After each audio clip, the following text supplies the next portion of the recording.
Hello everyone, I am Bhavana and you are watching Bhavana education diary.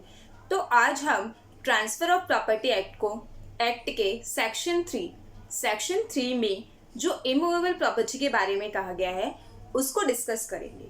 तो basically जो transfer of property act में हम property के types पढ़ते हैं वो मूवेबल और इमूवेबल होता है, बट यहाँ पे जो इमूवेबल प्रॉपर्टी है या मूवेबल प्रॉपर्टी है ये ट्रांसफर ऑफ प्रॉपर्टी एक्ट में तो गिवन है ही नहीं, और यहाँ पे जो इमूवेबल प्रॉपर्टी है वो ट्रांसफर ऑफ प्रॉपर्टी एक्ट में डिफाइन ही नहीं है।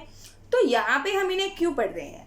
पूरे ट्रांसफर ऑफ प्रॉपर्टी एक्ट में मूवेबल और इमूवेबल प्रॉपर्टी आपको हर जगह देखने को मिलेगा और इस पे हमेशा क्वेश्चन भी पूछे जाते हैं। तो ये समझना बहुत जरूरी है कि मूवेबल क्या है और इमूवेबल क्या है। जनरली तो हम सभी जानते ही हैं कि मूवेबल प्रॉपर्टी क्या होती है।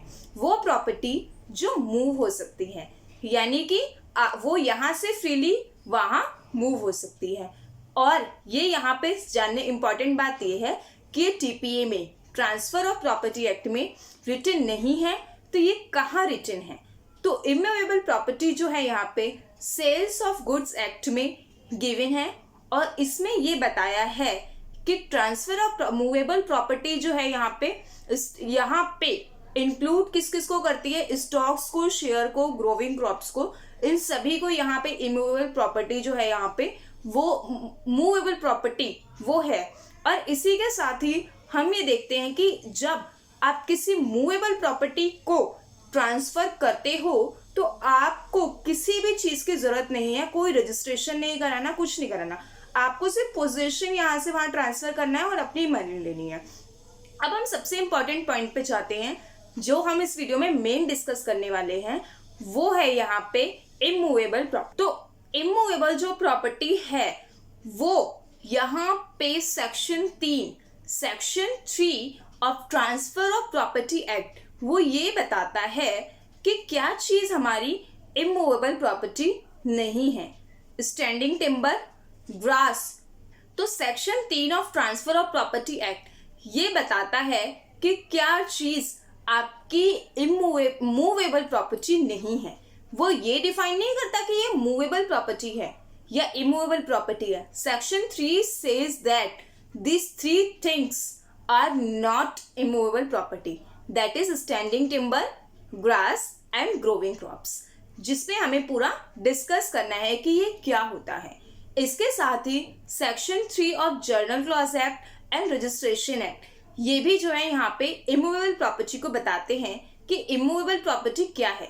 तो इमूवेबल प्रॉपर्टी में ये भी स्टैंडिंग टिम्बर को एक्सक्लूड करते हैं और ये कहते हैं कि things attach to the earth, यानी कि जो चीजें अर्थ से जुड़ी हुई हैं वो यहाँ पे इमूवेबल प्रॉपर्टी है।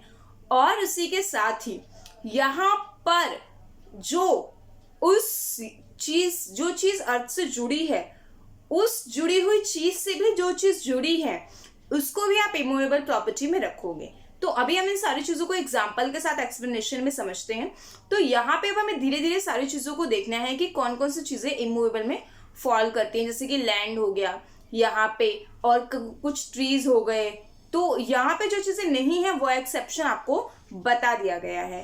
अब हमें ये चीज डिस्कस करनी है कि यहाँ पे हमें क्या चीज देखनी है इमूवेबल प्रॉपर्टी में। Land, things attach to the earth, और उस जो चीजें उससे जुड़ी हुई हैं, अटैच है अर्थ से, उससे बेनिफिट क्या आता है। तो लैंड यहाँ पे जितना भी आपको सरफेस एरिया दिख रहा है वो सभी हमारा क्या है, इमूवेबल प्रॉपर्टी है। और उस एरिया के ऊपर का स्पेस और उसका नीचे का स्पेस, वो सारा स्पेस आपको जो है यहाँ पे इमूवेबल प्रॉपर्टी में फॉल करता है। अब यहाँ पे सेकेंड चीज क्या है कि यहाँ पे जो आपका लैंड है उस लैंड से यहाँ पे जो बेनिफिट अराइज हो रहा है वो बेनिफिट भी आपका क्या होगा, यहाँ पे इमूवेबल प्रॉपर्टी में ही इंक्लूड होगा। मान लीजिए यहाँ पे इमूवेबल प्रॉपर्टी में कैसे इंक्लूड होगा, उससे आपने कुछ रजिस्ट्रेशन कराया, आपने एक लैंड जो है यहाँ आपकी जो है एक लेक है या आपके पास एक पोंड है, तो यहाँ पे उसके अंदर जो पानी के अंदर मछलियां हैं, तो आप मान लीजिए उस मछलियों को पकड़ने का राइट किसी और को दे देते हो कि वो जो पर्सन है वो 2 महीने, 5 महीने या 6 महीने तक आपका जो तालाब है उसमें से मछलियां पकड़ सकता है। तो ये जो ये जो आपने पूरा ये किया है, ये आपको पूरा इमूवेबल प्रॉपर्टी माना जाएगा, क्योंकि आपकी जो लैंड है, लैंड के ऊपर जो आपकी चीजें हैं उससे आपको जो बेनिफिट अराइज हो रहा है वो आपका बेनिफिट भी जो है इमूवेबल प्रॉपर्टी में ही फॉल करेगा। उसके साथ जो आप फेरीज लगाते हो, जो यहाँ पे आपकी लाइट्स होती है, मान लीजिए आपके घर में फैन लगा हुआ है, आप घर सेल करते हो, घर के साथ जो आपका फैन लगा है वो भी आपका इमूवेबल प्रॉपर्टी में ही इंक्लूड होगा। और इसके साथ यहाँ पे जो होती हैं उसके साथ things attach to the earth, तो जो चीजें उसके साथ अटैच्ड होती हैं, चाहे वो रूटेड हो या वो एम्बेडेड हो, चाहे वो अटैच टू द अर्थ हो या बिल्डिंग के साथ अटैच हो, जैसे मैंने आपको फैन वाला एग्जांपल दिया, इसके साथ और भी यहाँ पे कई सारे एग्जांपल्स होते हैं। अब जैसे कि मान लीजिए यहाँ पे अब इसमें हमें ये देखना है कि इनको अगर हम ट्रांसफर करते हैं तो ट्रांसफर करने पे उसको जो यूज होता है वो किस तरीके से मूवेबल वाली चीजें भी कई बार इमूवेबल बन जाती हैं। तो मान लीजिए यहाँ पे आपने किसी को मॉर्टेज पे या रेंट पे आपने कोई लैंड दिया, आपने उसको खाली प्लॉट जब आपने उसको दिया किसी भी तरीके से यूज करने के लिए, अगर उसमें कोई पर्सन जो है वो मशीन्स लगा देता है, तो यहाँ पे जो मशीन लगा रहा है, अगर वो मशीन कुछ ऐसी लगाई हैं जो उस अर्थ के अंदर काफी ज्यादा एम्बेडेड है, तो यहाँ पे वो अगर इतने ज्यादा एम्बेडेड है, इतने ज्यादा अंदर है कि आप उसको ज्यादा नहीं निकाल सकते, तो ये भी इमूवेबल में फॉल करेगा। तो ऐसे कई बार मान लीजिए इसके साथ ही यहाँ पे अगर आपने एक वॉल बना दी, आपने जो वॉल बनाई है यहाँ पे बिना सीमेंट के बनाई है, लेकिन आपका पर्पस क्या है, आपका पर्पस ये है कि आप इससे अपनी प्रोटेक्शन कर सकते हो, तो आपने जो वॉल बनाई है वो वॉल काफी टाइम में बहुत ज्यादा स्ट्रांग हो जाती है, तो जब वो स्ट्रांग हो रही है तो वो इमूवेबल प्रॉपर्टी में फॉल करेगी। अब कई बार मान लीजिए कुछ ऐसे ट्री होते हैं जो कि मूवेबल में भी माने जाते हैं, रिमूवेबल में भी। कैसे? जैसे कि स्टैंडिंग टिम्बर में कुछ आपके जो होते हैं नीम टाइप कुछ ट्रीज होते हैं, तो ऐसे ट्रीज में क्या होता है कि आप मान लीजिए कुछ लगा रहे हो, आपने उस पेड़ को लगाया है या आपने वो पेड़ किसी को दिया है, आपने जब वो पेड़ किसी को यहाँ पे उधार या रेंट पे दिया है या मोर्टेज के तौर पे दिया है, कैसे भी आपने दूसरे को दिया है कि आप खाली इतने साल तक इसके फ्रूट्स लोगे, तो यहाँ पे इसमें इंटेंशन देखी जाएगी कि आप उसे किस इंटेंशन से दे रहे हो। ऐसे केसेस में अगर आपकी इंटेंशन आपकी ये है कि हम इसे ऐसे इमूवेबल प्रॉपर्टी दे रहे हैं, तो वो इमूवेबल में फॉल करेगा।